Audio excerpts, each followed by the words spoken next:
Hi, my name is Tiana Karamayas and I'm a Cavoodle puppy coach and breeder for Noodle Way and River City Puppies. As a coach, my philosophy is simple. A Cavoodle should always complement your lifestyle, not complicate it. And this is the foundation to everything I teach. For almost the past decade, I have been working in the breeding, training, grooming, and veterinary sectors of the small animal industry. I've also been raising Cavoodles for the past 16 years, so I have definitely learned a thing or two about the breed along the way. Now this podcast is all about Cavoodles. Raising Cavoodles, training Cavoodles, grooming Cavoodles, breeding Cavoodles, and how to shape the behaviour of a Cavoodle puppy. So, if you're a Cavoodle parent or you are looking at adding a Cavoodle to your family soon, then this podcast is for you. New episodes will be released each Tuesday morning, and you can follow me across all social media under the name @OodleWay for more tips and advice on Cavoodles. Thanks for tuning in. Hello and welcome back to episode 5 of the Cavoodle Coach podcast Rebooted. My name is Tiana Karamayas and I'm your host. So in today's episode, I got a wonderful question from one of my audience members. Her name is Sophia, and she asked me a question about her 8-month-old Cavoodle, and it was something that I hear quite a lot and something that is applicable to many, many families. So in today's episode, I'm going to be answering that question, and hopefully if you have a Cavoodle or you're getting a Cavoodle, this is also going to be helpful to you. So I'm going to start by reading out her message and her question. She said, "Hi Tiana, I love your page and your podcast. I was wondering if you could share some advice on biting. My Cavoodle puppy is almost 8 months old and is still biting quite a lot. We thought this is something he would grow out of, but we are getting worried that he is still biting at this age and was wondering if you had any tips to help with this. He jumps up and bites when he's excited or people are visiting, but also sometimes bites or growls when we say no to him. I would be so grateful for any advice or tips. Thank you so much." So there are a few, parts to this question. There is obviously the biting part, but then there also is the excited jumping and biting, and then the biting and growling when you say no to your dog. So we're going to break this down part by part, and I'm going to start off with just talking about puppy biting in general from puppies who are 8 weeks old to 8 months old. So when it comes to puppies, the reason why they bite, and it's very, very simple. There's 2 reasons. Number 1, they are teething, and their teeth are so sharp, and so their gums are really, really sore. And when they're biting, it helps to relieve the pressure and the pain. So that's the first reason why puppies bite. And when you bring your puppy home at 8 weeks of age, they're getting their baby teeth through. They then need to lose these baby teeth, and then they need to grow their adult teeth. So the whole teething process can last upwards of 6 months, and it can be quite hard, especially if you have children or visitors, for example, where the puppy bites them. So that's the first reason why puppies bite, is because of the pain from teething. The second reason why puppies bite goes back to how they interact with their siblings and their mum. One of the primary ways a puppy interacts or plays with their sibling is by mouthing at each other. They start doing this from about 3.5 weeks of age. And it's how they communicate, it's how they play. So your puppy, this is a very natural behavior for puppies to use their mouth to communicate with you. And so when they come into your home, they try and do the same thing with your family members. However, we are not dogs and we don't appreciate it as much because it does hurt. It is a bit painful. The important thing to remember here is when a puppy is in, an environment with their siblings or with their mother, as soon as their teeth start to come through and as soon as it starts to hurt their siblings or it starts to hurt their mother, they do get told off by their siblings and they do get told off by their mother, and they do get, a warning. They get told no. And this is important because it starts to teach the puppy, how to appropriately interact and play with, the siblings and the mum around them and how to express their excitement. But what tends to happen is when a family brings their puppy home into their family, sometimes the communication here gets a little bit blurred. Something that I see happen a lot is if there's children around and the puppy bites the children will scream or jump away or move quickly. And then the puppy thinks it's a game. And they're getting exactly what they want, which is attention, and then the behavior is reinforced. So the puppy isn't learning that biting hurts them. All they're learning is that biting gets attention, and biting starts you moving, starts you playing. Something else that I see happen is families are very, very committed to doing something called positive reinforcement training, which is amazing, and it's definitely what I use. And what positive reinforcement training is it's where we only use positive reinforcement, so treats, to train our puppies. So we reward the behavior we want to see, and then we try to ignore the behavior we don't want to see. So it's a fear-free way of training. We don't use any sort of force or punishment. And this really, really does suit cavoodles, because cavoodles do thrive off of your attention. And they're also very sensitive, and any fear training would not work well with cavoodles. It just would backfire on you, and that's a whole other topic we can get into in another episode. But what tends to happen is when families do this positive reinforcement training, they sometimes forget that it's still important to teach puppies boundaries. It's important that you still use the word no on them, and you use it in a stern voice, and then you redirect them onto something they can do. Something important to remember is if you had a child and they never got told the word no, they probably would be a little bit naughty. And the same thing happens with puppies. They need those boundaries, and you need to lay those out for your puppy. So when your puppy does go to bite you, you want to use a very strong no. And you want to make sure this tone of voice, number one, is deeper than your usual communication with them. For whatever reason, that makes them listen. So a deeper tone of voice, and you want to be firm. And you have to make sure you're saying it the second it happens with your puppy, because puppies have very short attention spans and they're unable to connect things if it's 10 seconds later. You have to say no as soon as your puppy does it, on the beat. They bite and it's no. And it's really quite firm. And then you redirect them to something they can do. So when your puppy is biting, like I said, it's either they're trying to initiate play with you, or they have a very sore mouth. Things you can do is, if your puppy is still teething, definitely get onto the ice cubes. Ice cubes are going to numb their gums, and it's going to just relieve that pain there. If your puppy doesn't like ice cubes, you can get a little bit more creative. You could get some chicken stock or beef stock, put that in some water, add some treats. You could even add some kibble, freeze that, make it a little bit yummier, and then give it to your puppy throughout the day. They can have that all day long if they want. It's nothing bad for them. You're only adding a few treats in there, and it's just tasty.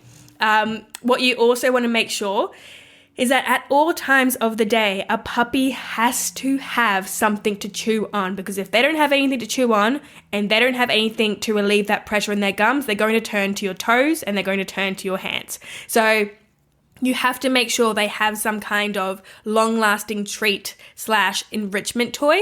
I really love when you can get the rubber toys that you can stuff with treats and then they can chew on for a long time.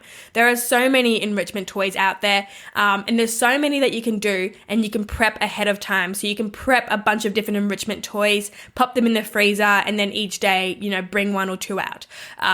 It's really, really important. We always want to manage it rather than having to react to it. So we want to know that the puppy's going to want to bite, and we want to provide them with something they can bite before they bite us, because it's just an easier way to train them. And then it also saves your children from getting any, nibbles on their toes, which does hurt. So those are a few reasons why the puppies bite. Something else that's really important to look into, and this is relevant to a new puppy who's 8 weeks old, and also, Sophia, for your puppy who is 8 months old. We really need to make sure that their teeth are coming in correctly. So with an 8-week-old puppy, something that can be quite common to the cavoodle is called base narrow canines. I recommend having a little Google so you can understand what I'm saying here, so you can see a visual image of it. But what base narrow canines essentially is it's when the lower canines, so the canines on the bottom jaw of your puppy, they're not growing correctly. So rather than growing outwards and sitting on the outside of their upper gums, they grow more vertically. And what it means is every time your puppy closes its mouth, those lower canines are hitting the roof of their mouth and literally causing damage. So they're causing holes to form in the top of your puppy's mouth, and it hurts. So essentially it means every time your puppy closes its mouth, they're biting themselves with those razor sharp teeth, and it's so painful. So if you have an 8-week-old puppy and they're biting, the first thing you want to check is to make sure they don't have base narrow canines. Have a look on Google, see the picture, look at your puppy's mouth. If you're not sure, your vet can have a look on your next vaccination, but that there is a really, really big cause for excessive biting. Similar to this, for 8-month-old cavoodles, I assume, Sophia, usually if your puppy has been very healthy and hasn't gotten up to any mischief, they probably haven't been to the vet in quite a few months. And during that time, they would have lost all of their baby teeth and they would have grown their adult teeth. Now, we want to make sure, again, that all of the baby teeth have come out and they're not still in the same spot as the adult teeth, so we don't have 2 teeth coming into the same hole. We want to make sure, again, that they don't have base narrow canines forming. So it's important, if you haven't been to the vet in a while and you are really concerned because this biting just seems ridiculously excessive, I would say book in a little appointment for a health check and just make sure their bite is correct. Make sure all of their teeth have come through correctly, because that's another reason why they can bite more than what they should. Now, I want to move on to the next part of this question, which was saying that your cavoodle jumps and bites when he's excited or people are visiting. So I touched on this a little bit earlier when I said that when a puppy is excited, they use their mouth to express this excitement and interact with their siblings. And so when they come into your home, they continue trying to do this. But what I would suggest is going to be by far the most beneficial thing for you to do if he is jumping up and biting people when they're visiting is what we want to do is we need to do some training. Of course, everything comes back to training. And what we want to do is we want to do something that is going to change his behavior when there's visitors arriving. So change how he reacts. Currently, he reacts by running and jumping. And when he runs and jumps, people lean down, they touch him, they either push him away or they interact with him. It reinforces it. He gets what he wants. He's going to do it again. It's a vicious cycle. What we want to do instead is we want to teach him something called manding. So manding is this amazing thing where a puppy will sit naturally for attention without you asking them to sit rather than jumping. Now, when your puppy is young, to play with their siblings, to play with their mum, and to get their mum's attention, they would jump in their mother's face. And so when you bring them into your home, that's why they're jumping on you. It's to reach your face, to interact with you. But what we want to do is we want to change that behavior so that he knows, if I want this human's attention, I have to sit. And then the human gives him attention. Now, with manding, it means every single person who interacts with your dog has to follow it. Otherwise, it doesn't work because it defeats the purpose of the training. So it's something you have to commit to. It means if you've got children, the children understand that they're never to touch the puppy unless the puppy sits. If you crate train your puppy, for example, it means you don't get them out of the crate unless they're sitting. You don't let them inside unless they're sitting. And then you tell anyone who arrives into your house, give them a text message before they arrive and just say, hey, when you get here, my dog is going to jump on you. Please completely ignore him. Don't even look at him until he sits. And then once he sits at your feet, then you can interact with him. And then this is going to take quite a few weeks for him to get the hang of, but it's really, really, it'll change your life because you're teaching your dog how to ask for your attention in a calm manner. So it teaches them some impulse control as well, which is really important for cavoodles. And it's also going to help with that biting because their emotions aren't going to skyrocket. That excitement isn't going to skyrocket, where the only way they can, get rid of that excess adrenaline is by biting and jumping and doing all of that. Now with manding, it's quite a simple process. You essentially just need to start by sitting with your puppy, and then every time they climb on you, you do nothing. But as soon as they climb off you, you reward them. And then eventually you start waiting for them to climb off you and then sit and then reward them. And they do start to learn fairly quickly. I would recommend that this teaching obviously is done by the parents in the household, not with the children.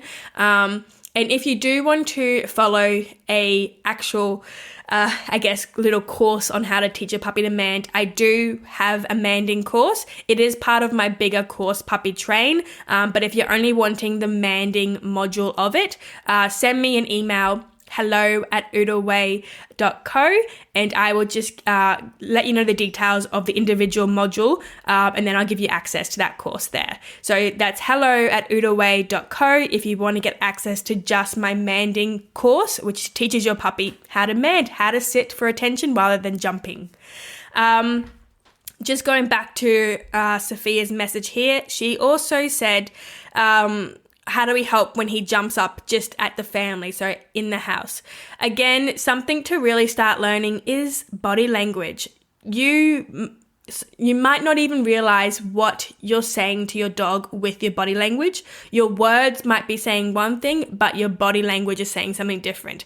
And since our dogs don't speak English, they do read our body language. That is how they understand what we want. So one of the most important things to remember is if your dog jumps on you, you can't lean down and push them off, because then you are doing a play bow, which tells them, hey, let's play, and they do it again and again and again.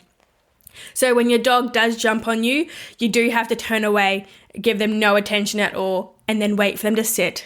And when they mand, then you give them attention. All of this here, when you're shaping behavior, changing behavior with your dog, the older they are, the longer it takes, but it is something that you're going to thank yourself for in the future, because let me tell you, I have cavoodles who, my oldest cavoodle is 16 years old now, and I would say up until a year ago, he still tried to jump. So don't think it's an age thing that they'll stop doing. Cavoodles love to jump on their legs. They are half poodle, and poodles are very, very agile. So if you want to change their behavior, the best time to do it is from now.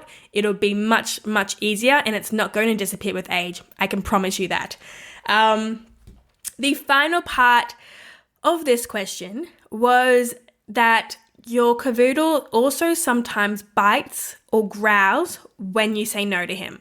Now, this, again, I guess it depends on the situation. If you're telling him no because he's chewing something he shouldn't, that would be called resource guarding. And resource guarding can definitely develop into a pretty serious issue. So what resource guarding essentially is your dog has a resource they very highly value. So it might be a treat, it might be a toy, it could be a sock, whatever it is. They have something they really like. You go to take it off them, and then they get possessive. They start growling. And what happens with resource guarding is at first it starts off as growling, but if you don't address this issue and you don't get some training and some help for your dog from there, what happens is it can progress into the dog starts to bite when you go to grab something off them, or they start to lunge at you. And this obviously is not a good situation to be in, especially if there are children in your family, or you have friends who have children, or literally anyone. We don't want your dog ever biting someone over a resource. So that there, if he's growling or biting over if he's biting or growling over a resource that he has, depending on how serious it is, either you're going to have to work, with a private trainer who can come in and have a look at it. But if it's not that serious, again, send me an email, hello@oodleway.co. I do have some training called the swap training, which teaches your puppy how to let go of an item they love in return for something else, and that there can help. But it depends on how serious this biting or growling is. If it's progressed too far, then you'll definitely need like an in-house personal trainer to come in, a behavioralist. But yeah, definitely that's something you want to get on top of, because any growling now can definitely progress into something much more serious. However, finally, the last thing I'm going to say is, in saying all that, if your dog is biting or growling when you say no to him, and let's say it's because he's jumping on you and then you say no to him, that there also could probably be a bit more excitement based, because if he's jumping on you because he's excited and then you tell no to him, he might growl in a sort of playful manner. So again, it depends on his body language. Is his tail wagging? Is it wagging in a loose motion up on over his body, or is it down low wagging? That tells you something different. What are his ears like? Are they pressed back against his head? Are they raised forward?